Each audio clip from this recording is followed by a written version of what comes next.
the recorder. I remembered that. Good. Share, And optimize. please mute everybody. Yeah. I got to go out of share screen, I think, to do that. Hold on. I don't see it where it says mute everyone. I just don't see it as an option. And usually it's down on the left or right, but it's not here. That's why I haven't been doing it. So if everybody would mute their own, I would oh well. Back to share screen.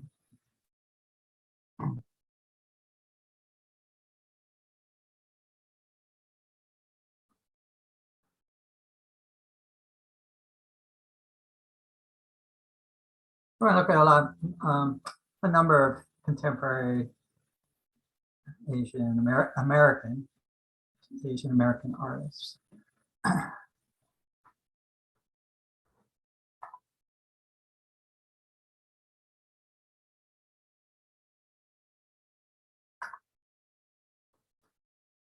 16 rising artists of the Asian diaspora in the United States. So this is a really good article.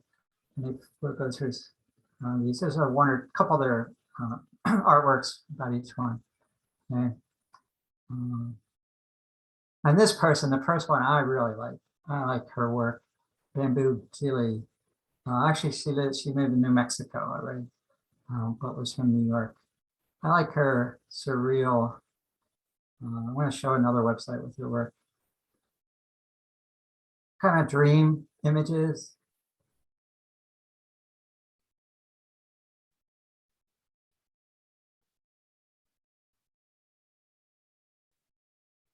Blue Summer.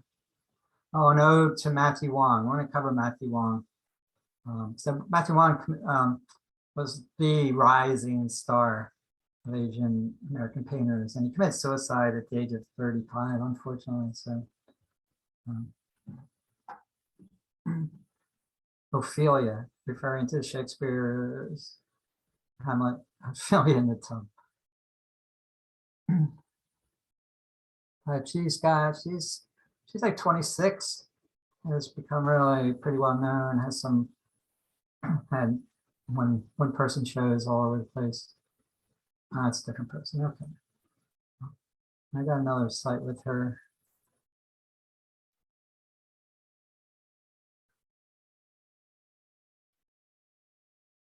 Great name, Bamboo Geely. Oh.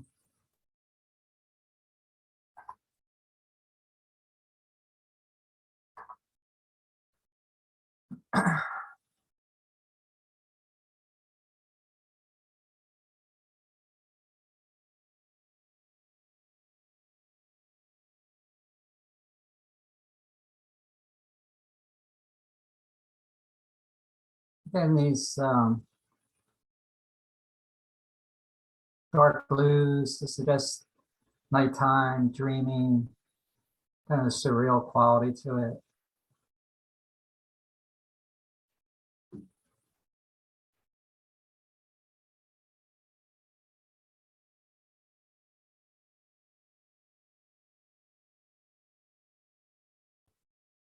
Distance of the Moon.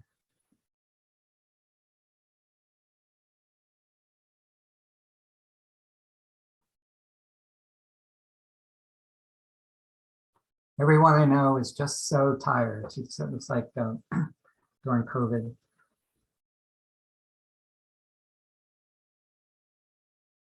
Likes that green and blue.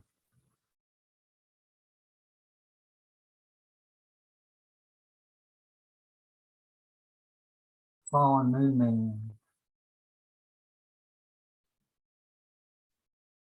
Were these painted around COVID time, or they're real recent, or what? Well, the dates are there. This was right before COVID. The dates are right here, 220, 221. Self-portrait as brawler. I don't know what's meant by that, but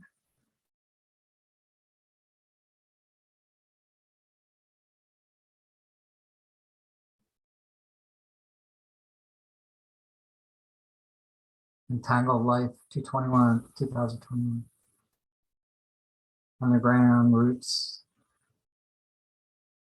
Fungus, Surreal Trees, Purple Trees.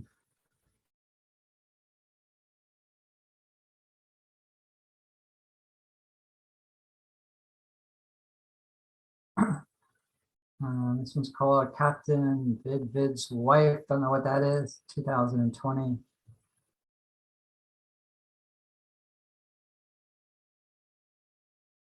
So she's gotten a lot of success for her young age. Lots, all kinds of one-person shows everywhere. The night has always been inexplicably surreal because people allow themselves to do weird shit under the cover of night, she said. It's kind of like looking at the world through a funhouse mirror where consequences comes at daylight. The night is also a lonely place. Characters revel in their solitude, and all at once they weep and wallow in it. There's this person over here, this woman smoking a cigarette, looking out the window, up in the sky, kind of longing, maybe sad. All right. This guy is Kenneth Tams.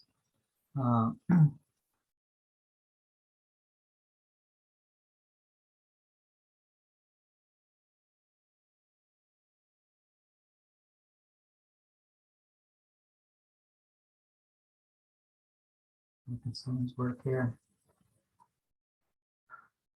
Let's view the crossing at the kitchen. And oh, looks like performance art. Is there bodies on top of each other? It's not a great photo to see. There you go. Installation view of silent spikes at the Queens Museum, New York. Oops, different artists.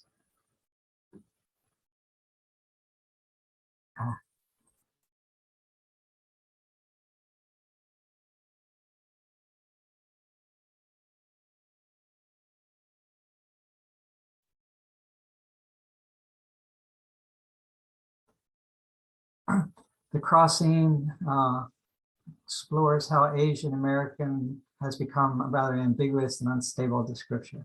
Comprises 3 acts, so it's an installation performance. The search for a collective identity that may lead Asian American men to pledging, hazing, understood here as a form of ritualized violence to form bonds of intimacy, and finally the eulogy.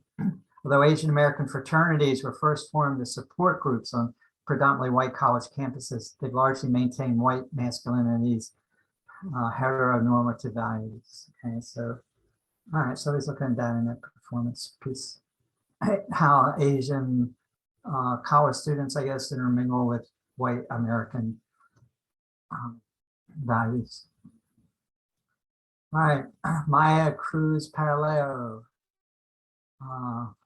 born in '79, born in Chicago, lives in Brooklyn. Like wedding, multicolored, Hispanic wedding, Hispanic ceremony. We walked for, what's the name of the previous one? Flores. This one's called We Walked for Hours. So they're carrying water.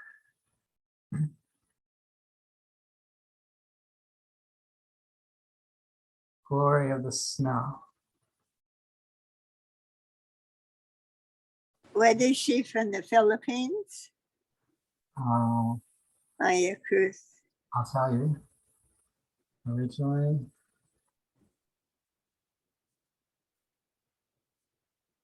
but her works Yeah, yeah, object reflections of both family, oral history, and colonial documents. Right, from her ancestors are from Manila, from the Philippines. yeah. Okay.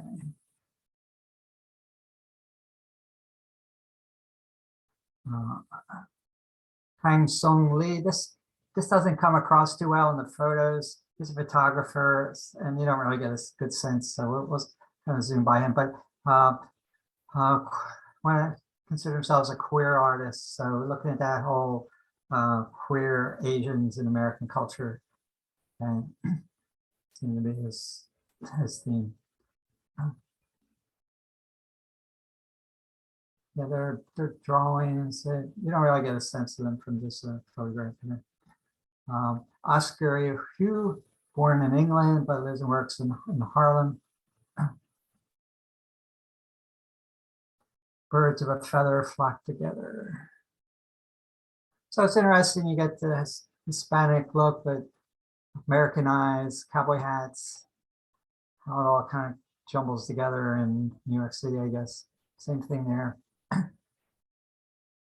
Cowboy crane. That's a different person. So you see, many of these artists are exploring their ethnicity and how it works in the American culture, or works for, works against. The margins of his portraits of friends, lovers, and exes reveal the artist's symbolist approach to the two sheriff stars appear alongside the initials AB. Blah, blah, blah, blah. Okay, so a lot of American imagery with the Hispanic imagery.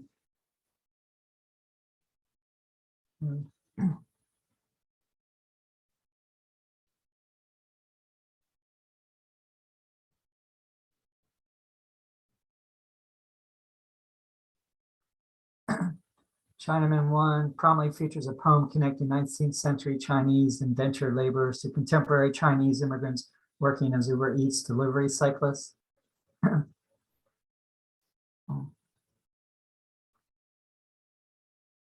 Hangama Amiri from Kabul, lives in New Haven, Connecticut.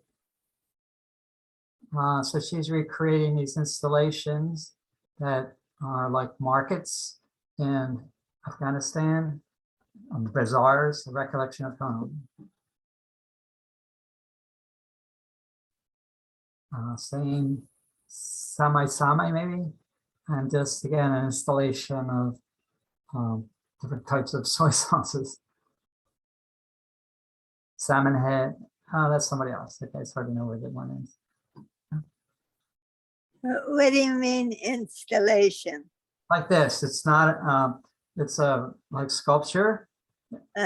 Installation art is like the big thing. It's much more prevalent than paintings anymore.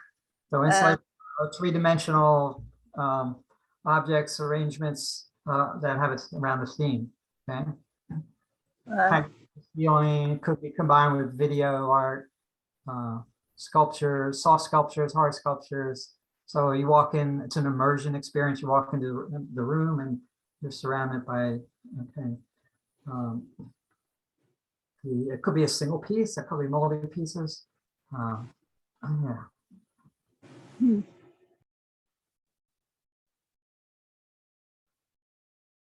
Paint, like in the Museum of Modern Art, painting is like a minor art form. It's mostly installation art now and performance art. Okay, that was a different art. Stephanie Sheath from Philadelphia, lives and works in Brooklyn. Her childhood memories created in Asian American kitchens, holding hundreds of porcelain dumplings in her studio. She creates the meditative and ritualistic practices that many Asian Americans have participated in with their families at the kitchen table. There you go. Salmon head on ice. Her stuck cutting board.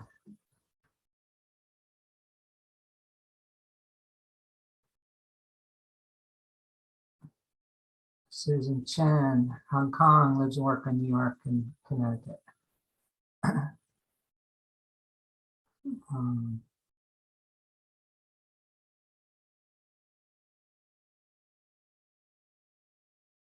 These are self-portraits.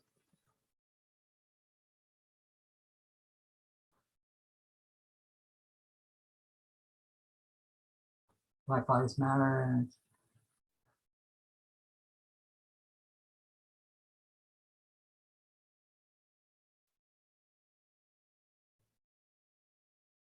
So wash, just like she's washing hands as they did during the COVID, the mirror, looking in the mirror. Everything getting kind of unreal. Hand soaps galore. It's called. It's funny that they almost make you look like a bird, the mask, they're just so bird beak like. We do. That's another person in art.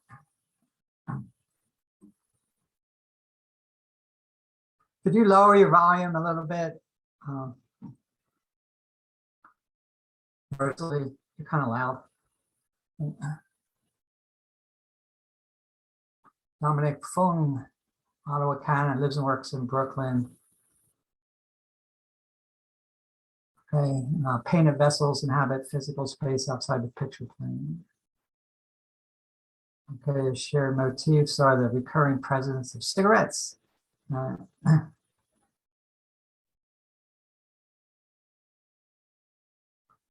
Looking a look.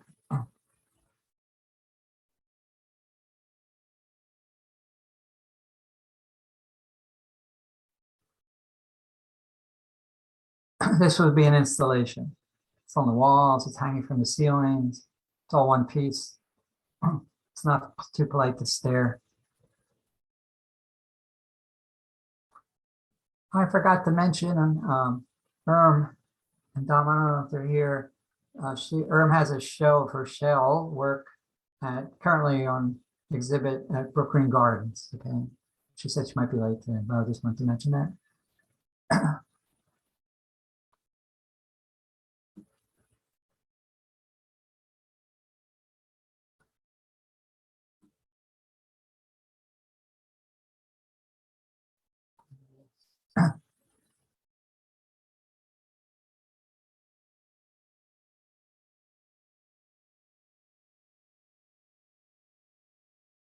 The works evoke patterns often seen in Jeanne Dezen porcelain, mutated by the inclusion of pouty red lips with outstretched tongues. So drawing on Asian, Chinese cultural tradition and art, merging it with American contemporary culture.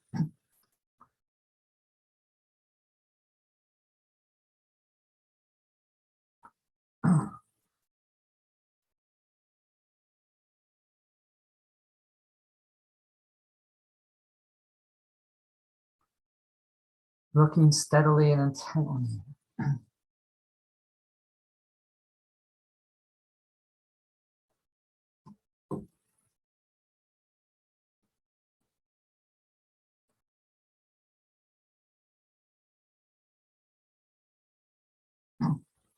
In March 2020, when relatively little was known about coronavirus, Wissam al-Baji drove more than 1,500 miles through California's Central Valley to capture the daily lives of farm workers as the pandemic exacerbated pre-existing inequities.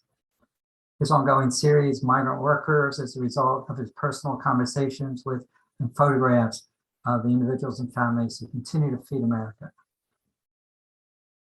Tangerines.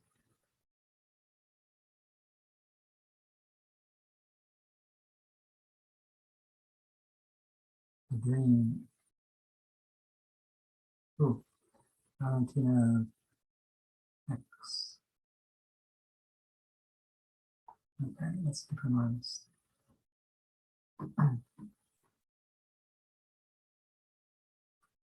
This is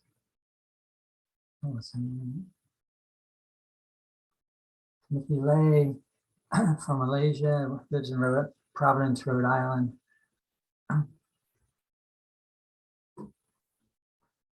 After an abrupt realization.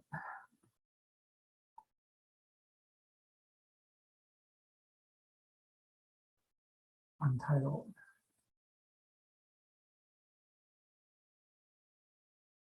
Beyond this point, numbers only.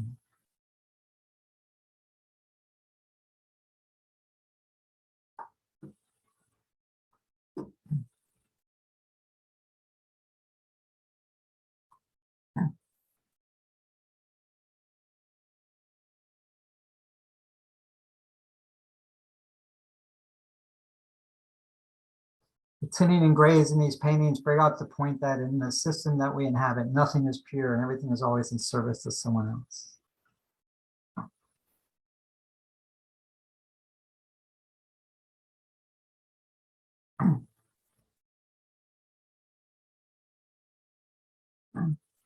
Sasha Gordon, New York, lives in Brooklyn. Sore loser.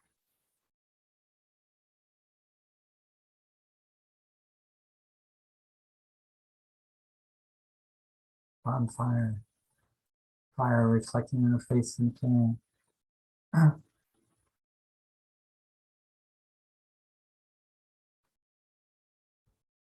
You see some of the Chinese cartoon colors. That whole art form of cartoons, what's it called? I forget. In some of these works, they're very vivid, bright colors or pinks. And, so we're just color-wise referring to that tradition, referring back to Asia, Asian art, contemporary Asian art back home.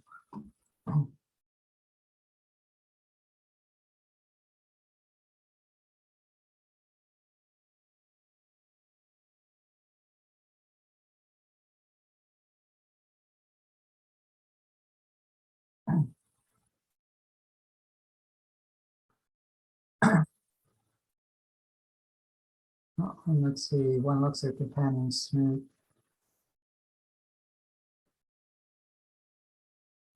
Oh, is that one here?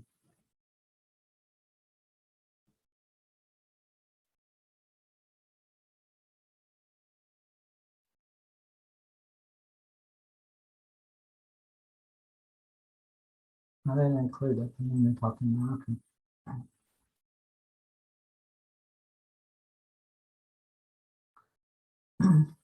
Catalina Oyang, originally from Chicago, lives and works in Brooklyn. So this is an installation called Cunt Waifu.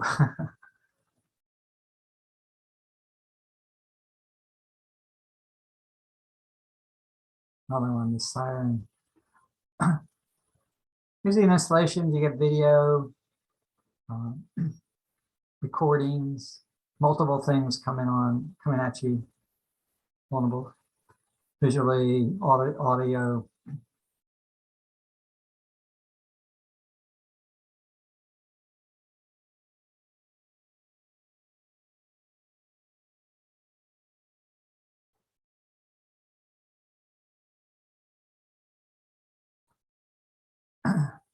Yaoshen Kuao looks in St. Louis.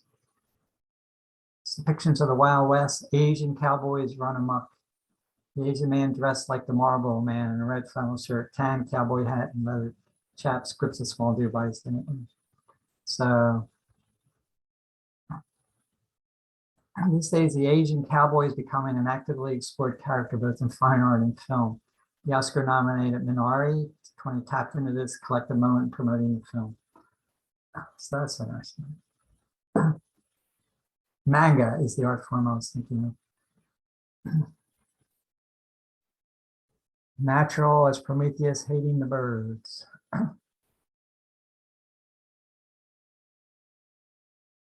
Faces of death.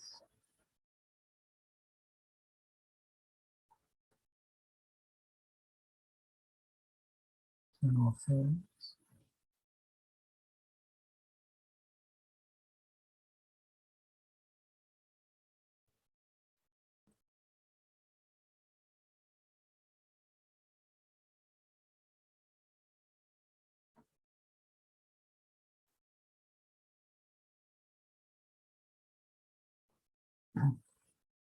Andrea Lowe and Valerie Liu, photographers.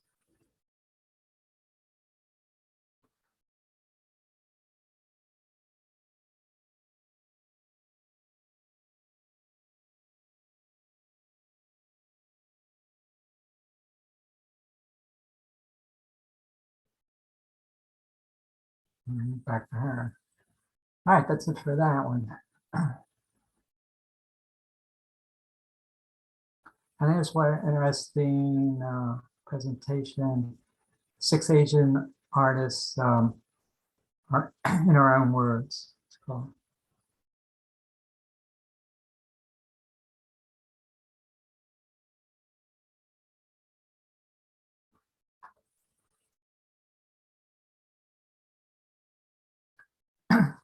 That's so funny that Bamboo Gilly, that's Nerina Machiavelli's maiden name, Gilly. So funny. Powerful images and quotes from contemporary Asian Pacific American artists in a collection of the Nelson Atkins Museum of Art. The story pairs quotes and works of art of 6 artists: Osamu James Nagagawa, Shazia Sikandar, Roger Shimomura, Gohar Dasti, Ambreen Butt, and Lan Qian Wu. Through distinct practices and relationships to identity, these artists work through the past and cultivate space for survival and growth. Osama James Naga, Okinawa. Okinawa was heavily bombed. Of course, when we were in World War II, when the US was getting, the Japanese had occupied it, and we were trying to take it back. But he's photographing the where it looks today and the remnants of that bombing. 75 years ago, 1,500 US battleships fired 200,000 tons of bombs during 90 days of battle at Okinawa. While history is written by those with power, the landscape is an objective witness. So just to remind us that how that bombing seems to have permanently altered the landscape.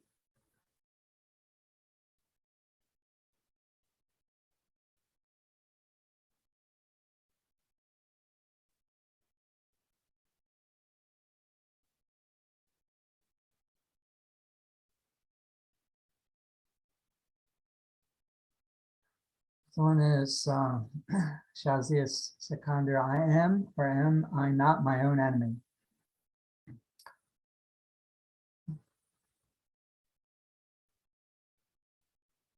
Okay, something I'm trying to make sense of what she's saying here.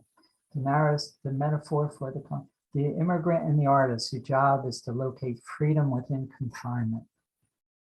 Okay. The multi-meaning Urdu phrase, an excerpt from Ghalib's poetry, is repeated and layered.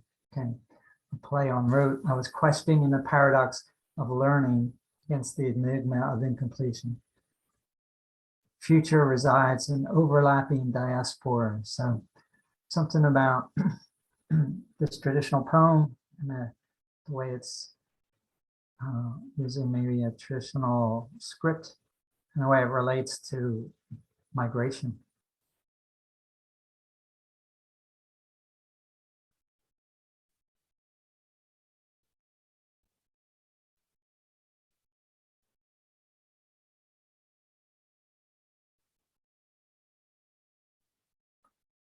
Imagination is needed to cross boundaries. For me, lack of imagination is literally death.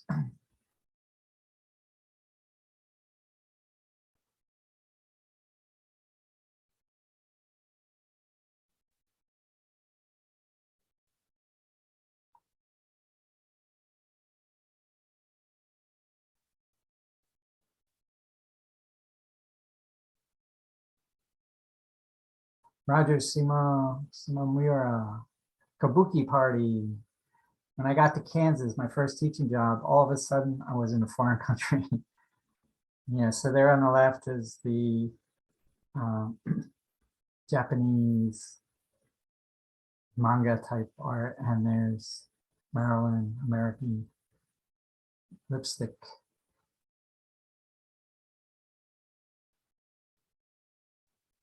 All of a sudden I was Japanese again, and people were asking me, how did you come to speaking the language so well? Where are you from? All those cliched responses that any Asian American would tell you happens to them any place off of the West Coast. That's when I did my first painting that looked Japanese.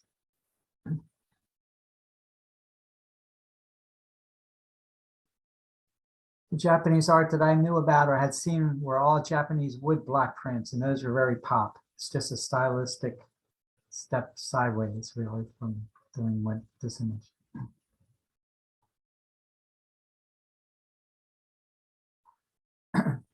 Today's Life in War 6. When the horrific nature of war becomes normal, it takes on a surreal form. The series Today's Life in War has emerged from my experiences during the 8-year Iran-Iraq War. This conflict had a strong symbolic influence on the emotional life of my generation. The war continues to reach us through newspapers, television, and the internet. We're surrounded by dead soldiers' helmets. The bodywork represents war and its legacy, the ways in which it permeates all aspects of contemporary society. I capture moments that reference the ongoing duality of life and war without precluding hope. In a fictionalized battlefield, I show a couple in a series of everyday activities, eating breakfast, watching television, and celebrating their wedding.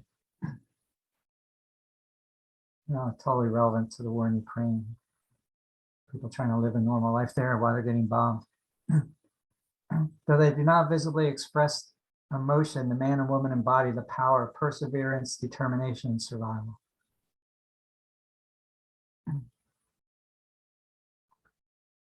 Remembering, but my divergence is my convergence. See, with a leash in her hand, one of the figures is riding on the back of another as if to gain control, while aiming to pick and destroy the third at the tip of her sword. Okay. It's a metaphor that there's no way of growth without having to go through destruction of the self. It has spiritual implications. Destruction of ego, birth, death, and rebirth.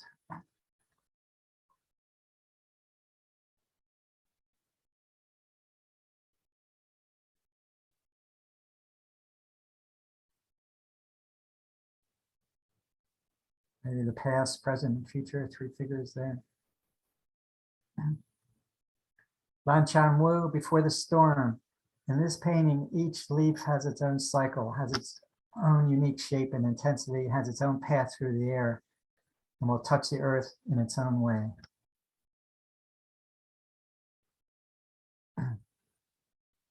The leaves represent human beings. Each has a different upbringing, life experience, and destiny. I painted some leaves clearly and some vaguely. Others are rendered complete and yet others damaged. Some have a clear direction, but others are hurt and lost. Some lives are peaceful and others are turbulent, all captured in one painting.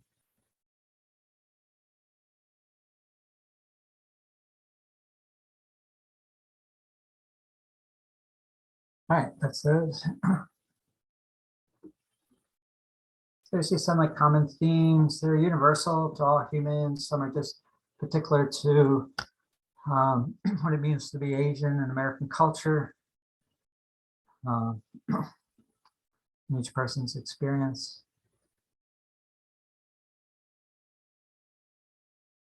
Let's see, what's this one?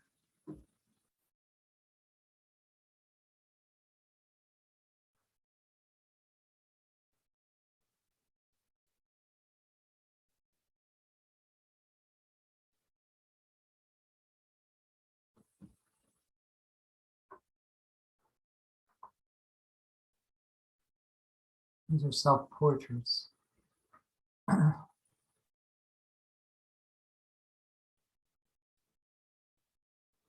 What we look like. 11 Asian American artists celebrate their experiences of culture and identity with illustrated self-portraits.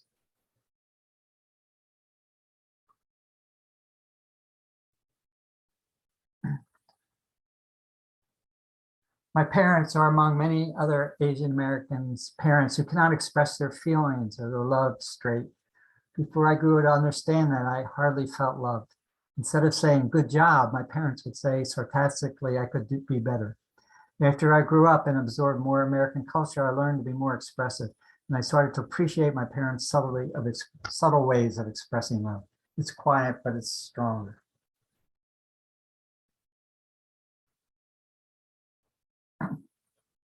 Since the virus arrived this spring in the US, there's been an uptick in the acts of violence and prejudice towards Asian Americans. For many, these incidents represent a compounded bigotry. They're wrongly blamed for the virus and they are lumped together as a single group. The term Asian American masks profound national and cultural differences in the name of representation. We asked 11 illustrators, this is New York Times, of Asian descent to create a self-portrait reflecting on their heritage, their stories of immigration, and how they identify as Asian American. The self-portrait is a complex form of representation. Through facial expression, posture, brushstroke, and color, the artist attempts to explore the perception of culture and self. These portraits convey how the artists see themselves and are an interpretation of how they believe they are perceived by others.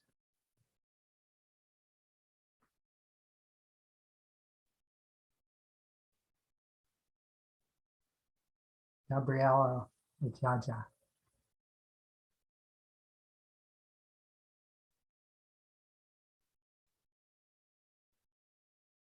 My Asian American experience is defined by memorizing the lyrics to Jay Shu songs without knowing the translations and learning how to play mahjong because my Mandarin proficiency starts at Chinese numbers and stops at cardinal direction.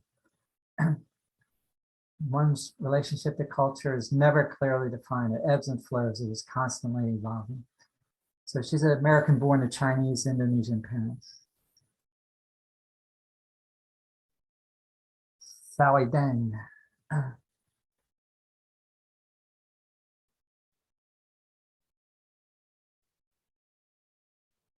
Like many children of immigrants, I was taught the value of good work ethics by watching my parents toil and overcome endless hardships. I believe I am celebrating my Asian American culture and honoring my parents as well. Joan Wang.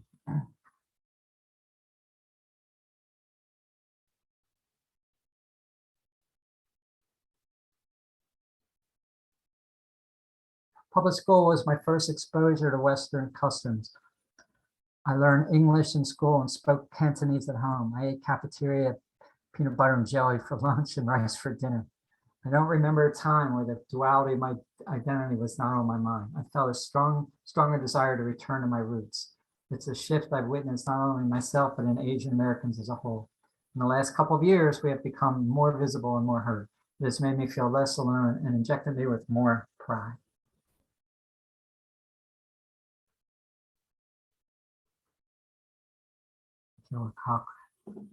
Josh Cochran.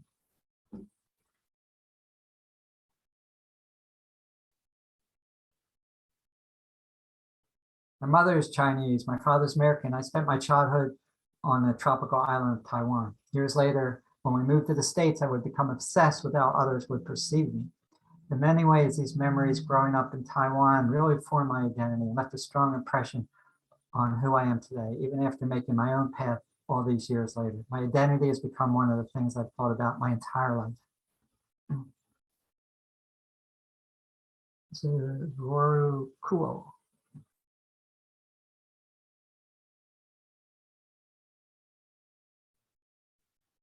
I want people to know I'm just a normal girl, nothing different between other American girls and me. We're all girls, human. I work hard. It's not because I'm Asian, just because I work hard to achieve my goal. I do care how people perceive me, and I want people to know me through my work, not just from my parents. So it's interesting that how they emphasize some wanting to really stress their Asian background, roots, others, and in this case, not.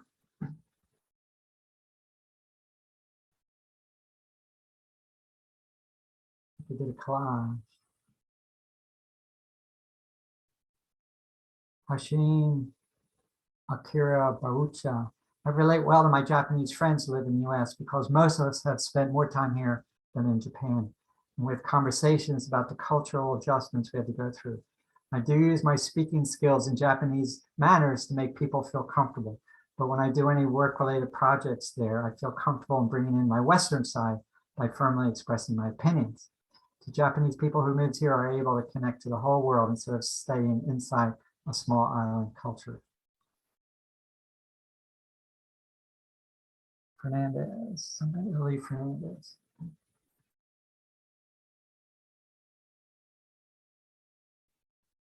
The roots of my experience have taught me that I wouldn't be where I am had my parents not left the comforts of home to come here and plant a flag on a small piece of America, just like every other American before them. She was born from Filipino parents. So she seems to think of herself as more American than Filipino. King.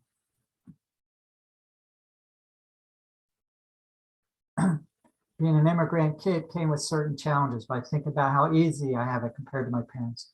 I was grateful to have access to 2 languages, to know different cultures. I was born in Seoul, Korea, to Korean parents. Even if it made the journey together, my world was bigger for it. Matt Hoyne.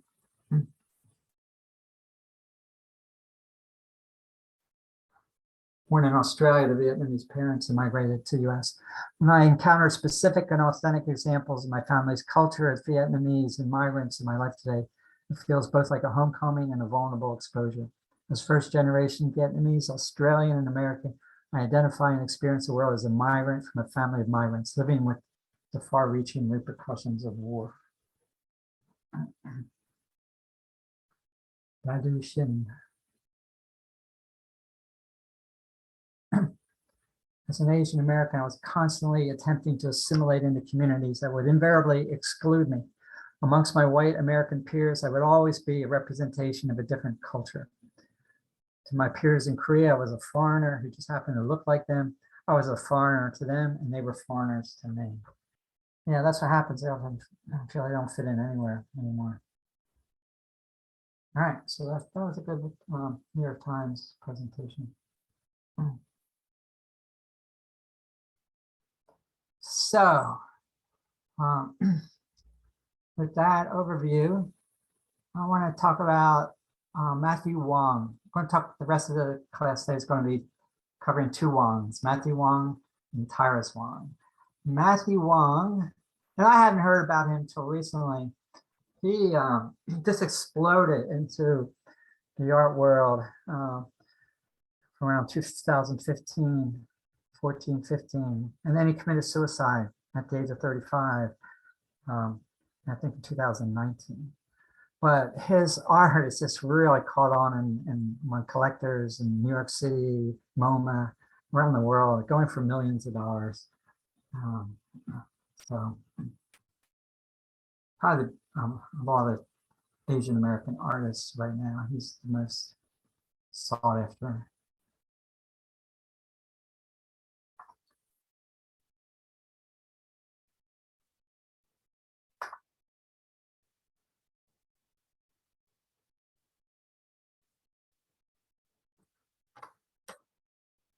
Check out this Verbo. Oh man, look at me. Come on. Here I am.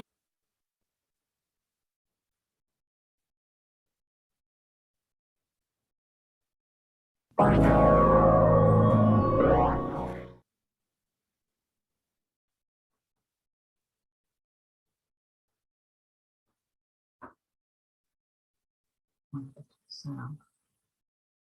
Lost the sound there.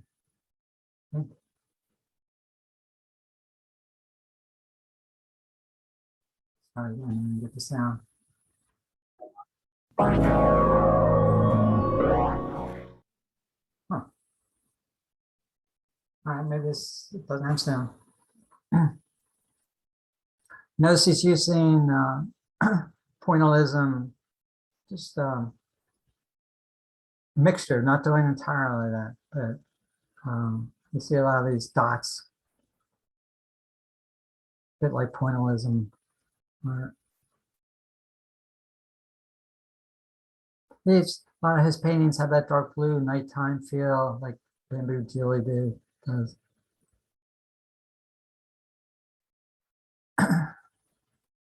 He's self-taught artist, but he really studied art history and draws on many Matisse, Picasso, you name it. You see influences, and art world likes that, how he integrates all these different influences, modern art influences.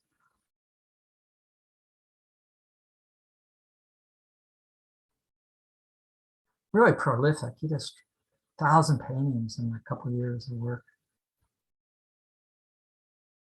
Yeah, that one. That's one of his.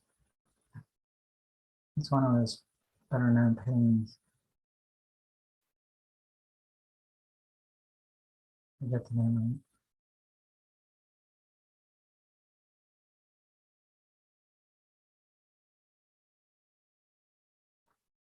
And I think Bamboo Joy, because that painting that she says in memory of Matthew Wong, she must have been influenced by him.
This painting is titled Shangri-La by Matthew Wong.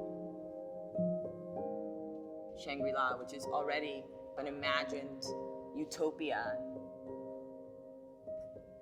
This is kind of us venturing into that world. You imagine yourself on this journey, kind of crossing through these paths. The real contrast with the color and the gesture and the way in which he's painted the picture itself, I think is what leads the eye around the entire expanse. The actual mark making and the dashes. Wong as an artist has a really unique talent in showing depth and layers within a painting without ever using shadows to demonstrate it. We're seeing a lot of art historical influences here, both Seurat's pointillism, Matisse's lines, and at the same time, the painting feels extremely contemporary. Van Gogh, too. I think the part I identify most with is the little figure at the bottom left. He's or she's looking up towards this wide expanse of paradise. You sit in front of this painting and it overwhelms you. We get lost in our dreams.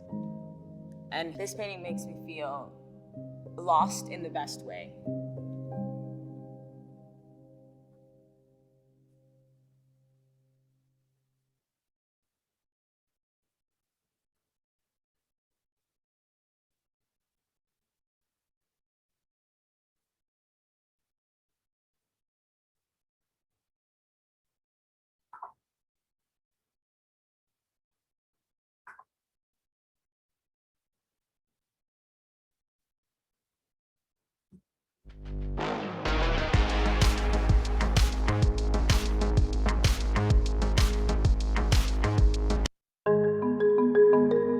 What I really love about Matthew Wong's work is this sort of strange generosity within it. It's as if he's really trying to share the complex emotions that he's feeling and that he sees in the world.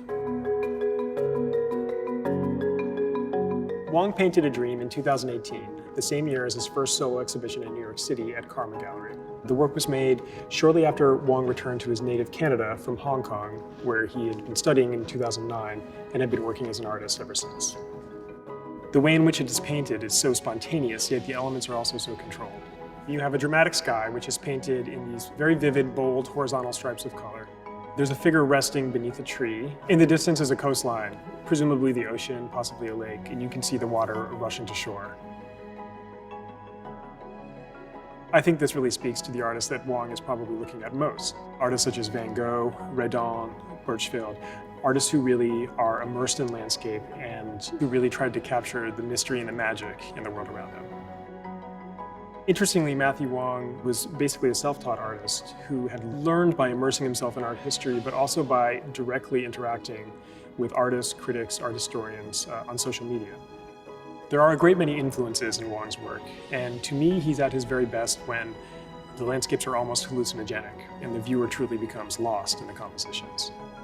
His paintings fuse a strange array of emotions. They can be beautiful, they can be joyous, they can be even unsettling. And to me, this intimacy is exceptionally rare in contemporary art. We're very honored to be offering this painting by Matthew Wong in our upcoming December 8th day sale at Phillips.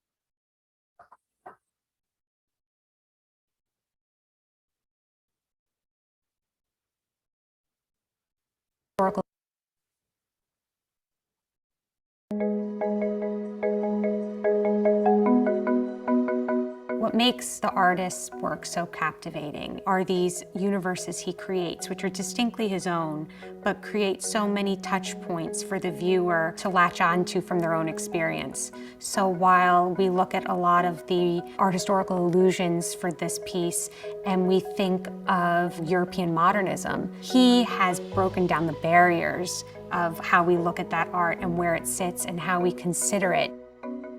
The artist had a real love for his materials. The way he's built up the patterns in these different layers of spaces that he's defined is through this kind of real finesse of paint as a medium, and he's building it up to create these kind of chunky little impasto swaths to make the polka dots or the spots. There's a real absence and presence in this composition, which I think is really beautiful. It really plays on these ideas of planes and where is your fixed ground and what's your foreground and what's your background and what's close to you and what's not. It's conveying something emotive. It's conveying something that can't be fully articulated or expressed in narrative. It's a sense. Wong only painted a few years before he passed away, and so we only have a few paintings to enjoy and engage with. They were created in this discrete period of intense genius. This is a really singular moment because this is the very first painting by the artist to come up for auction.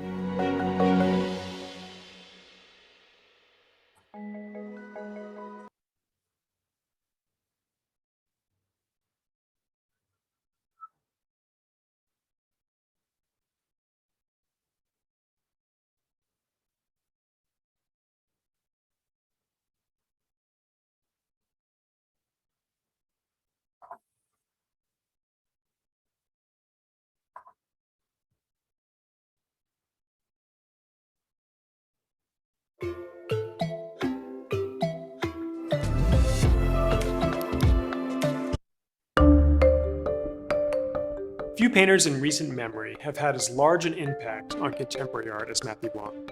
His tragically short career was truly explosive, as he ferociously painted highly emotional, intricate scenes over a few short years. Painted in 2018, Time After Time is a particularly vibrant and highly active composition by Wong. At the core of much of Wong's work is the interplay between dark and light and the interior and exterior space. And here you really see the artist at his best. I love Wong's dramatic juxtaposition of the vibrant cadmium room with the dark, mysterious room beyond, and the almost jarring interior that is then contrasted with a romantic moonlit sky. Wong's brilliance comes from his ability to see the world in a completely unique way and to fuse an array of emotion. His influences are so multifaceted, and in time after time I first see the lush, formal reference to Matisse's Harmony in Red. But this then dissolves into the abstracted style of Milton Avery, with a shock of the brushwork of Edvard Munch, and then outside the magic of the natural world is rendered the sensitivity of Charles Burchfield.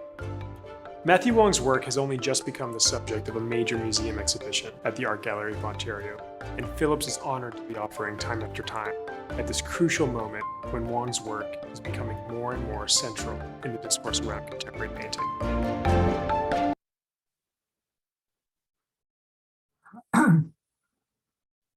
New York Times obituary.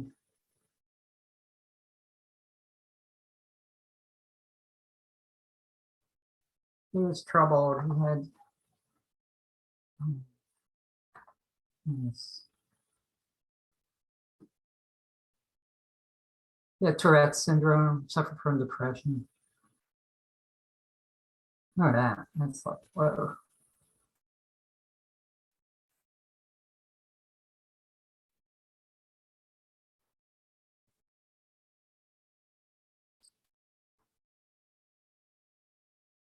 So he was very tall. I think it was like 6'6".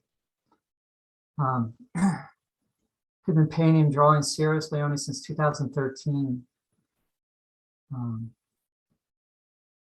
People think of Milton Avery, like the Chardin or Van Gogh, other familiar painters, as they assessed his work and tried to describe his visual impact.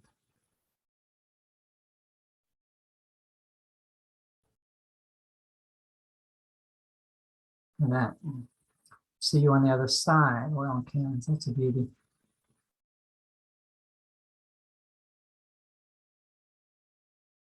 His mother, in the telephone interview, spoke of his sense of isolation, his struggles with depression. He would just tell me, you know, Mom, my mind, I'm fighting with the devil every single day, every waking moment of my life. And it's a bit like Van Gogh, doesn't it? Early moon.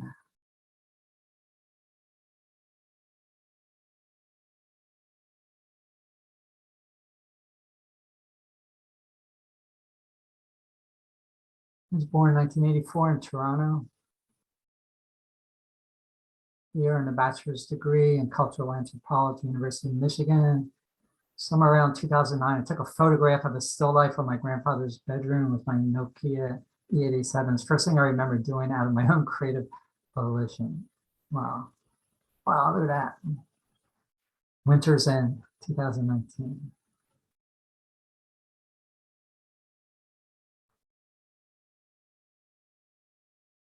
And in 2010, he enrolled in School of Creative Media at the City University of Hong Kong. He received a master's degree in photography there. But then he grew disenchanted with photography and began to draw. First, I just bought a cheap sketch pad along with a bottle of ink and made a mess every day in my bathroom, randomly pouring ink on the pages, smashing them together, hoping something interesting was going to come out of it. Painting proved more fruitful, and he plunged into Facebook discussions among artists, absorbing techniques and influences and finding other ways to educate himself. He would go to the library and study all the masters, Picasso, Van Gogh, Matisse, his mother said. And it was around 2015, he began to have a breakthrough small solo exhibition in Hong Kong. And then through persistence, look at that. He got an exhibit in the States. They just hounded a gallery owner, Karma. First got rejected, and his mother was like his agent. And he finally got in, and it just took off. Yeah.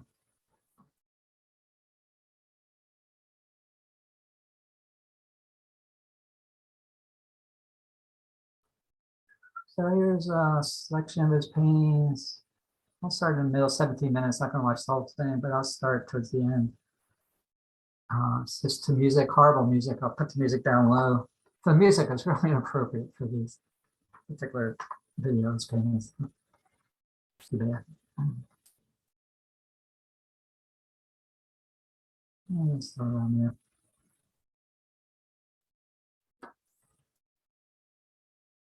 Oh.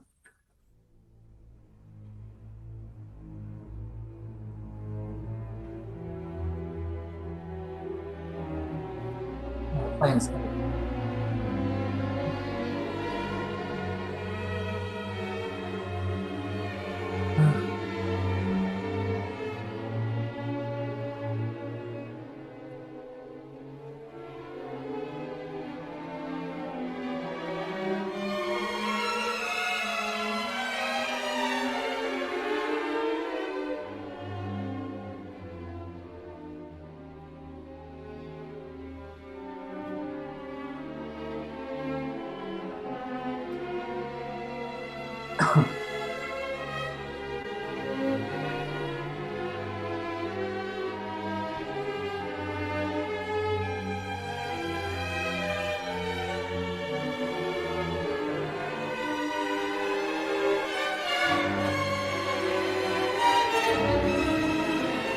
Yeah, it's interesting. The road here doesn't really go anywhere.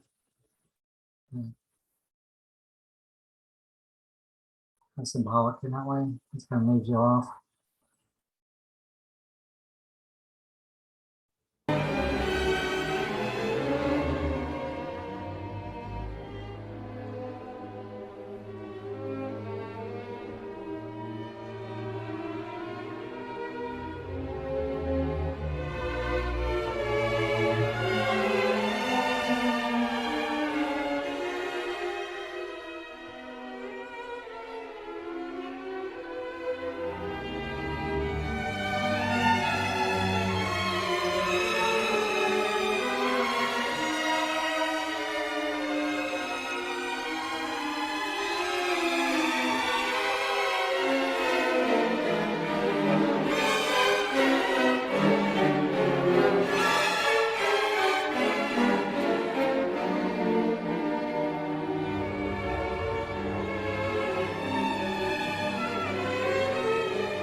How about it?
Pilgrim.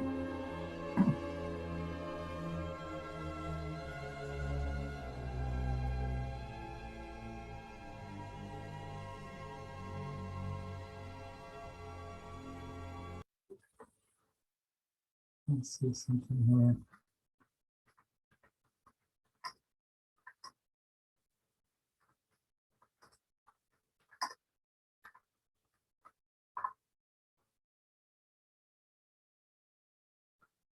Give you an idea. We move on to lot 102, the Matthew Wong, the happening triptych now? here. No further introduction needed. Are we already on the telephones? Let's start the bidding here with absentee interest all the way at 2,600,000, 2,800,000. Now 3 million is This is Hong Kong money, so it's 2 or 3 times the amount of American dollar. bid already. Oh, come on. At 3 million here already on the book. 3,200,000, 3,500,000, 3,800,000, 4 million I have here. 4,200,000, 4,500,000 still here ahead of you, sir. 4,500,000 here. Try 4,800,000, please. 4,800,000 in the sale room now. It goes on. I get to the very end. See what it's sold for.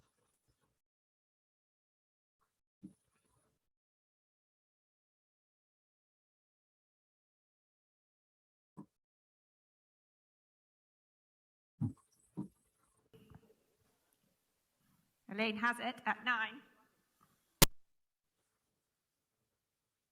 So it goes off on this video. Anyway, it's sold for so, At 9 million. which is Elaine has it at 9. all right. So all over the world, since people are collecting his work. Before I go on to Tyrus Wong, any comments? You can unmute your mic. Any comments about Matthew Wong's work? What you saw? Your impression? Yes, I do.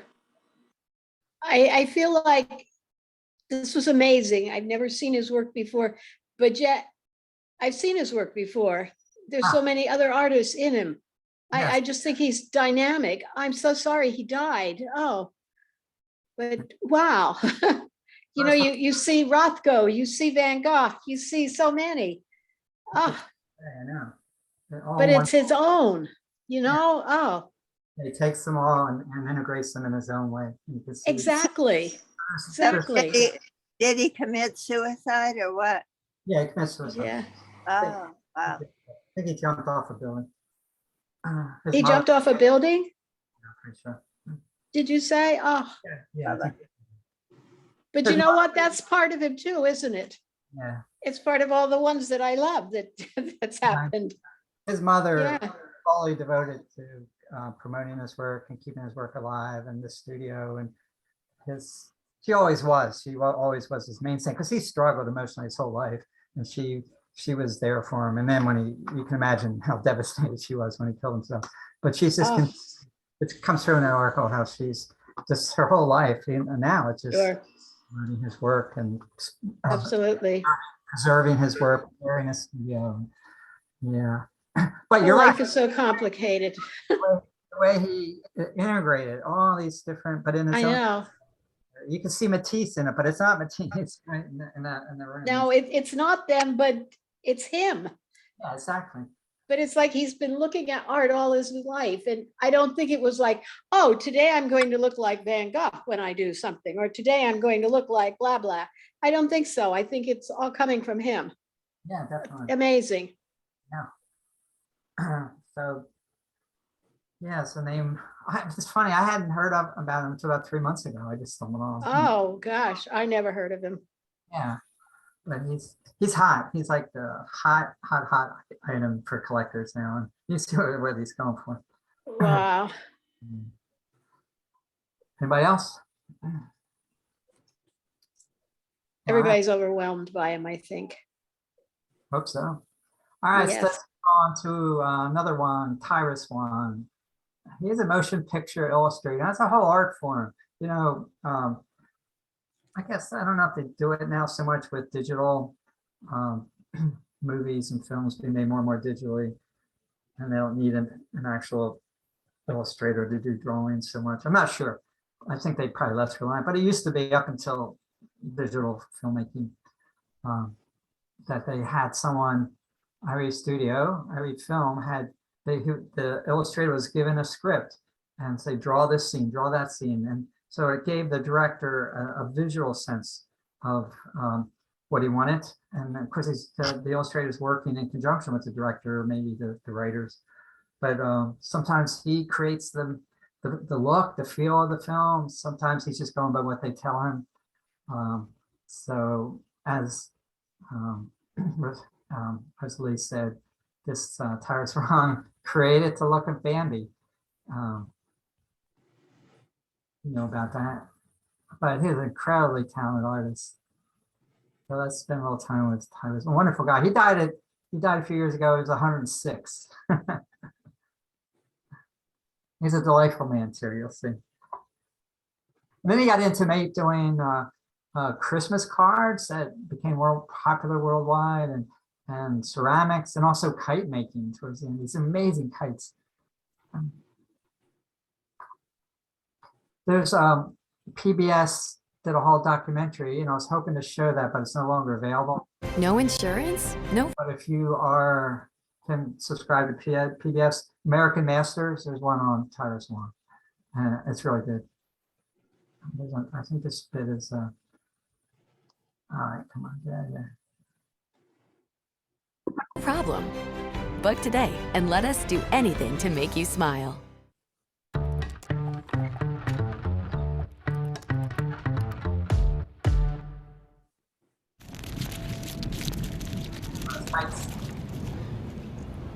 For decades, artist Tyrus Wong and his fantastic kites were a fixture on and above Santa Monica Beach. Yellow, the sky is short. And while you might not recognize his name, a certain deer named Bambi has Tyrus Wong to thank for the exquisite settings in the 1942 film. How much of an impact did Tyrus Wong have on the look of Bambi? He basically created the look of the film. This is Tyrus painting a mural in Michael Chinatown Labrie, director of collections at the Walt Disney Family Museum in San Francisco, curated an exhibition of Wong's work in 2013.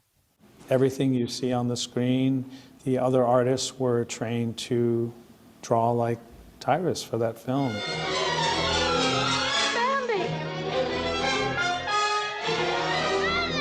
Wong was working a tedious entry-level job at Disney in 1938 when he heard about the studio's plans to adapt Felix Salten's book into a movie. He spent weekends doing hundreds and hundreds of drawings, sort of like Chinese scroll paintings. Walt Disney himself decided that the look of the film would be based on Tyrus Wong's drawings. This is a real special piece of The Prince in the Forest, where he framed what the piece was supposed to say in the story. The 74-year-old film is beloved by generations, including Los Angeles filmmaker Pamela Tom. You know, Tyrus really contributed to American culture. She was watching Bambi with her daughter back in 1997 when she happened to catch Tyrus Wong's name in the credits. So my first thought was, wait a minute, Chinese American, working at Disney in the 1930s, and I just had to find out who he was. Mrs. Studio. And what Tom found out turned into a documentary illustrating why Tyrus Wong was, as she calls him, the perfect leading man with an epic life story. It's set to air on PBS's American Masters this summer. My father, he's been 9 years old. I'm going to take you to old America. I think a better opportunity. Wong came to the U.S. with only his father in 1920. Did you get into a little bit of mischief? Oh, yeah. Yeah, I'm no angel, you know. No angel? No. When Wong was in junior high, one of his teachers noticed he was more interested in art than arithmetic, and so did Tyrus's dad. He understood the value of your artistic talent, but it was unusual for an immigrant, a Chinese immigrant, to choose art. Chinese in Chinatown didn't think very much being an artist. They didn't think very much of your being an artist. You have to remember that the employment opportunities for Chinese back then was limited to being a waiter, working in a laundry. But the father, in his wisdom, recognized his son's talent and went out and borrowed money to get Tyrus through his first year of art school. After graduation from Otis Art Institute in Los Angeles, Wong found work as an artist and also worked at a restaurant in Chinatown. There, he fell hard for a pretty coworker, Ruth Kim. What moment in your life gave you the most joy? When I got married. They wed in 1937, and by 1938 had the first of 3 daughters. It was Ruth who suggested Tyrus apply for a job at Disney. How long did Tyrus work at Disney? Only for 3 years. Why did he leave?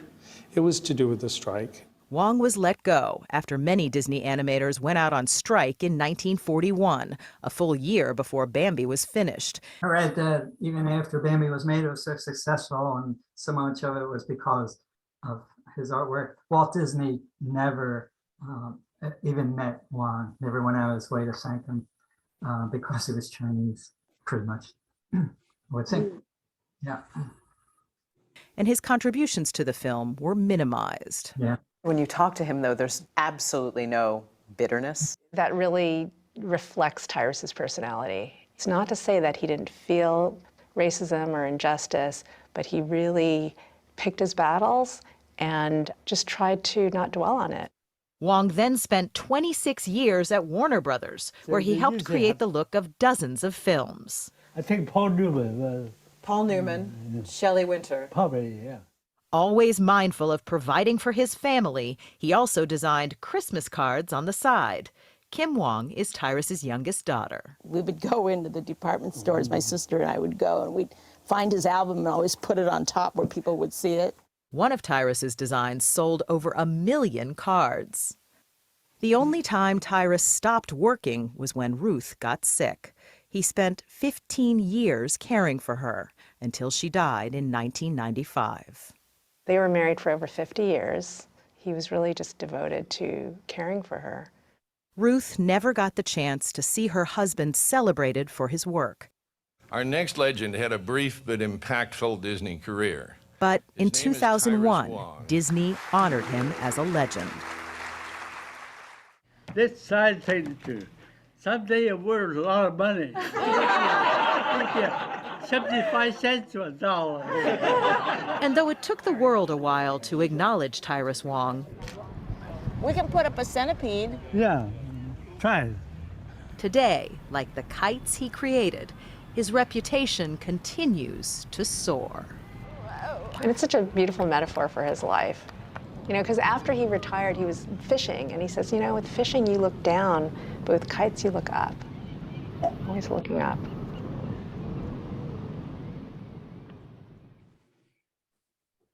Check out this verbo. He went on to work. Disney went on to work for Warner Brothers and did the drawing illustrations for many films that they mentioned 1 or 2 there, but in the documentary they covered films that were really popular in the the 50s, 60s, 70s even, I think. Yeah, so I got more about him. That's just the let's see.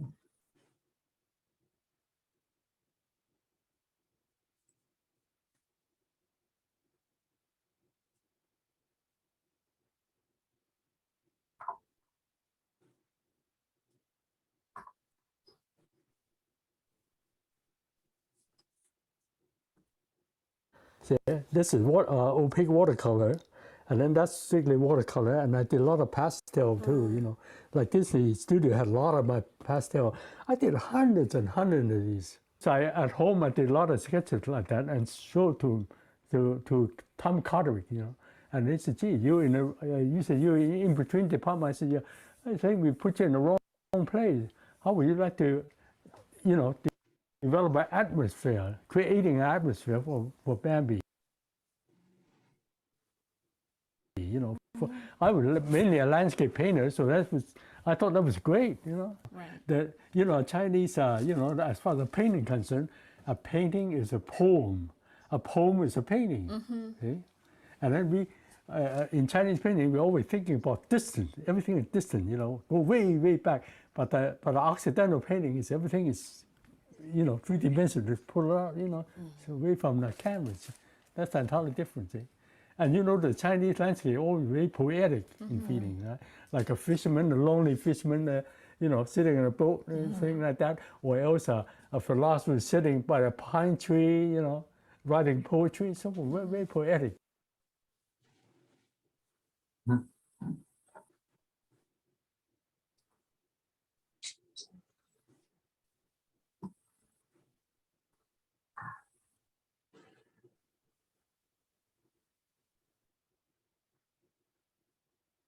Here's some information. I've never met Tyrus. I've only known him through his work. Dam Keeper was a film, recent film. He didn't do it, but his influence, the creators were, it's an animated film, were influenced by his work. Didn't get the paste, the copy.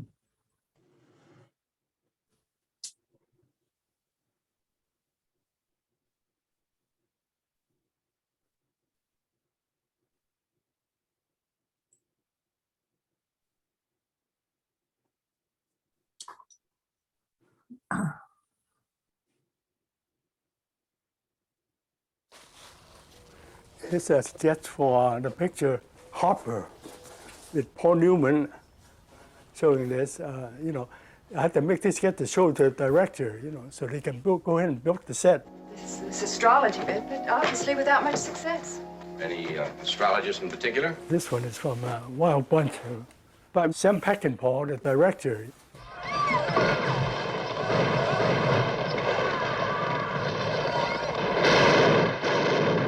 For the most part, you really had to work on everything. We just didn't question what they gave us, we just did it. He's got some incredibly beautiful drawings for an unrealized Warner Brothers motion picture that was meant to be a musical that was influenced by Salvador Dali. Very surreal, very unusual colors. He was trained to be able to do anything, and he could do anything, and he followed his assignments, and his assignments were to be flexible, innovative, and work to the service of that screenplay. To go into more detail on the documentary, the PBS documentary about his time at Warner Brothers. Then he got into ceramics.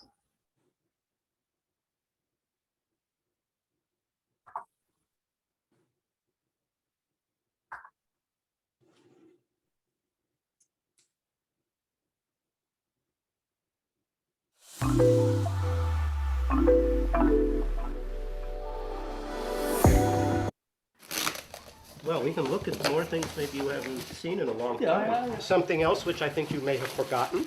When Tyrus was a student at Otis, one of his classmates went to work for the Winfield Pottery in Pasadena. She asked Tyrus if he would paint dinnerware for the company. In the early post-war period, they developed a style of home decor called Chinese modern.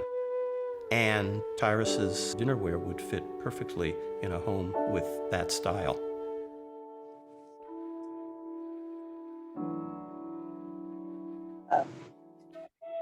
This style of painting, it's like watercolor. You can't go back and correct it. So every stroke is the first go. It's not just skill, there's something really beyond it, is skill and inspiration.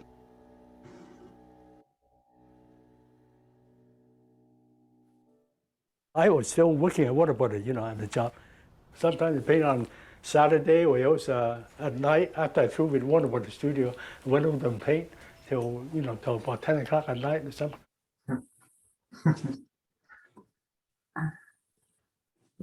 He probably wasn't getting paid what he was worth at Warner Brothers.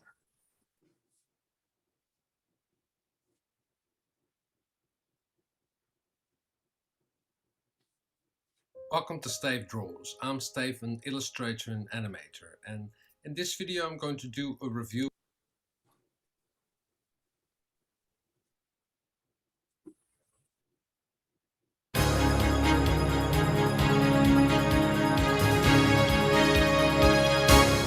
We're We're here at MoCA for a tour of Water to Paper, Paint to Sky, an exhibition of the life and works of Chinese-American artist Tyrus Wong, the little-known creative mind behind the distinct look of the classic Disney animated film, Bambi. It was Tyrus Wong's unique artistic style that made Bambi stand apart from previous films, such as Snow White, its predecessor. Still, what many don't realize is that its distinct qualities draw direct inspiration from Chinese artistic tradition. In Snow White, it was much more detailed and, sort of obsessively described, whereas with Tyrus's work and, his influence coming from Song Dynasty landscape painting, it was much more suggestive and ethereal in the way that he rendered the light and the trees and the mountain. Tyrus Wong was born in 1910 in Guangdong Province, China, and emigrated to California at the age of 9 with his father.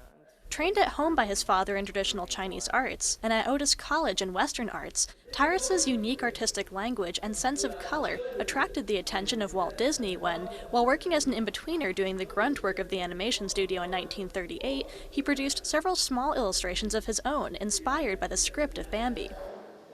I think this is heavily influenced by specifically Song Dynasty painting in China, which was known for its expansive landscapes. And something that I think Disney picked up on was that Tyrus is able to describe a scene very richly with very economic means without using a lot of descriptive detail.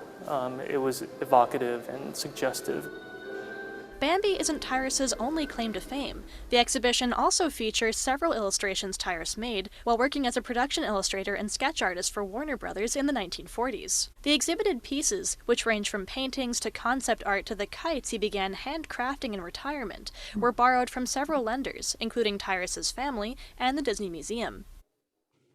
A lot of people don't know about him, and I think that's been the consistent reaction. It's like, wow, I didn't know that this person was Chinese who, was responsible for the visual style of all these films, not just Bambi.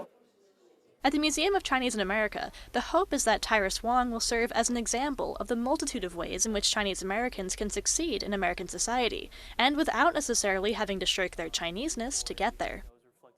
Tyrus is, I think, as Chinese as it gets and also as American as it gets. Chinese people don't just have to be math wizards and engineers and so on and so forth. Living a creative life can also be, it's a form of success. How Chinese have seen the landscape and how they have portrayed it is something that can also be used, to paint an American landscape and be used to, illustrate a quintessential piece of Americana. Water to Paper, Paint to Sky will be on view through September 13th. That's all I have. There's time. Let's look at that. It's called Dan Harris. Influence. That was actually pretty good. There it is. Just about 10 minutes. But in his work, I feel like I found a hero.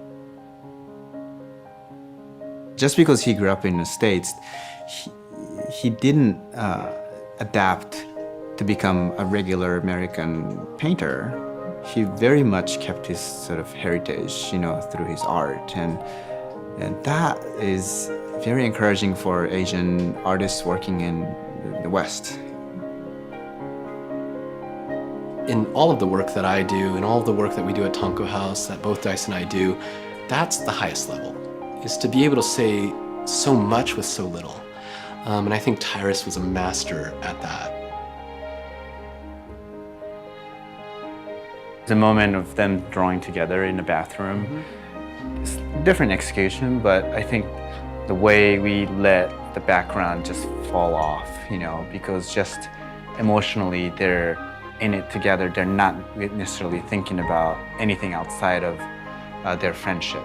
And I think Tyrus is just a master of letting things fall off that are not important to the story or the characters or the emotion. And that very much is an influence that I can see. We definitely think about what he was able to achieve in his paintings.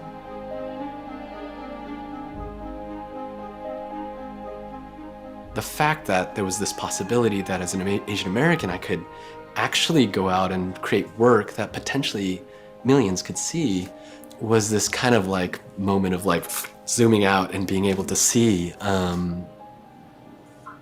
some sort of future possibility for myself. Tyrus Wong is an artist who painted poetry. He wasn't trying to change anything. He was like simply a pure artist. But his presence, his placement in the history of animation, he changed the world.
All right.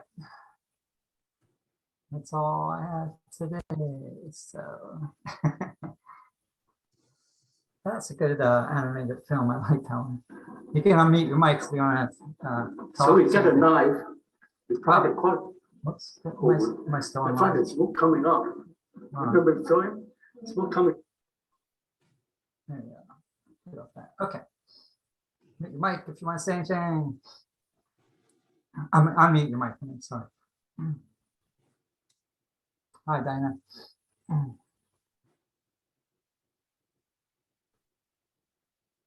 So it's good to see that last one, how Tyrus Wang had influenced the younger generation of Chinese American artists and illustrators and animators. That's very good.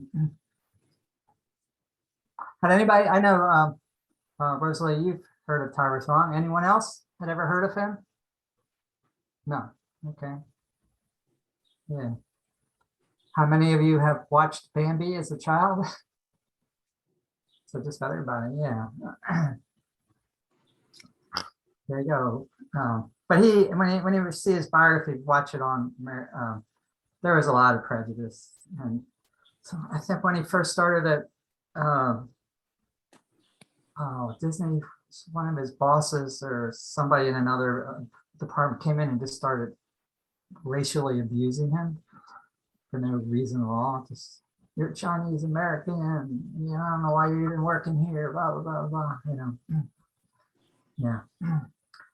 So I think his sense of humor, he had a good sense of humor. definitely. Really helped him get through. Yeah, yeah.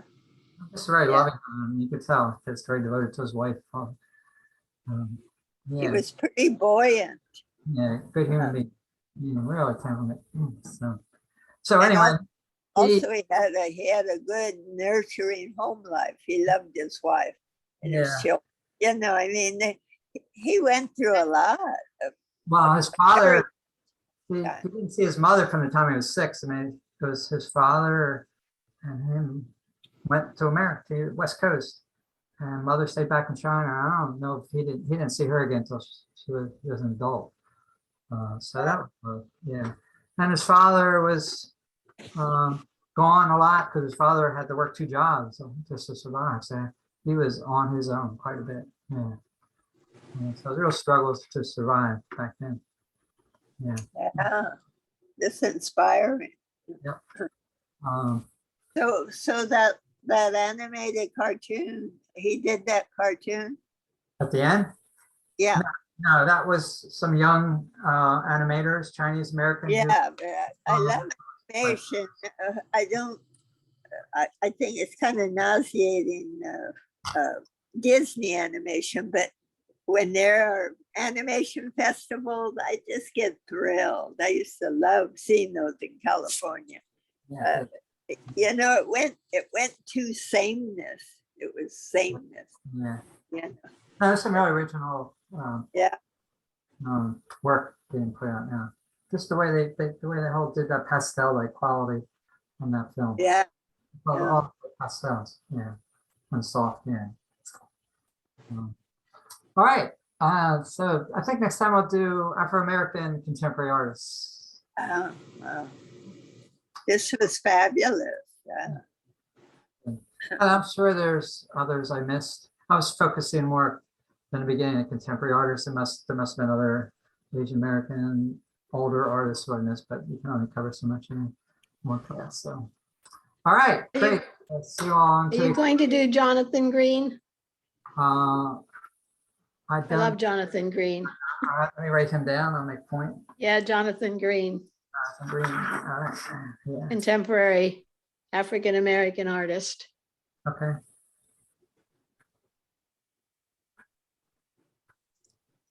All right. We'll definitely check them out. So, okay, so see you all in 2 weeks. Oh, thank you. Uplifting class. Really enjoyed it. Yeah. Very nice. Thank you. Great. And then meeting for all.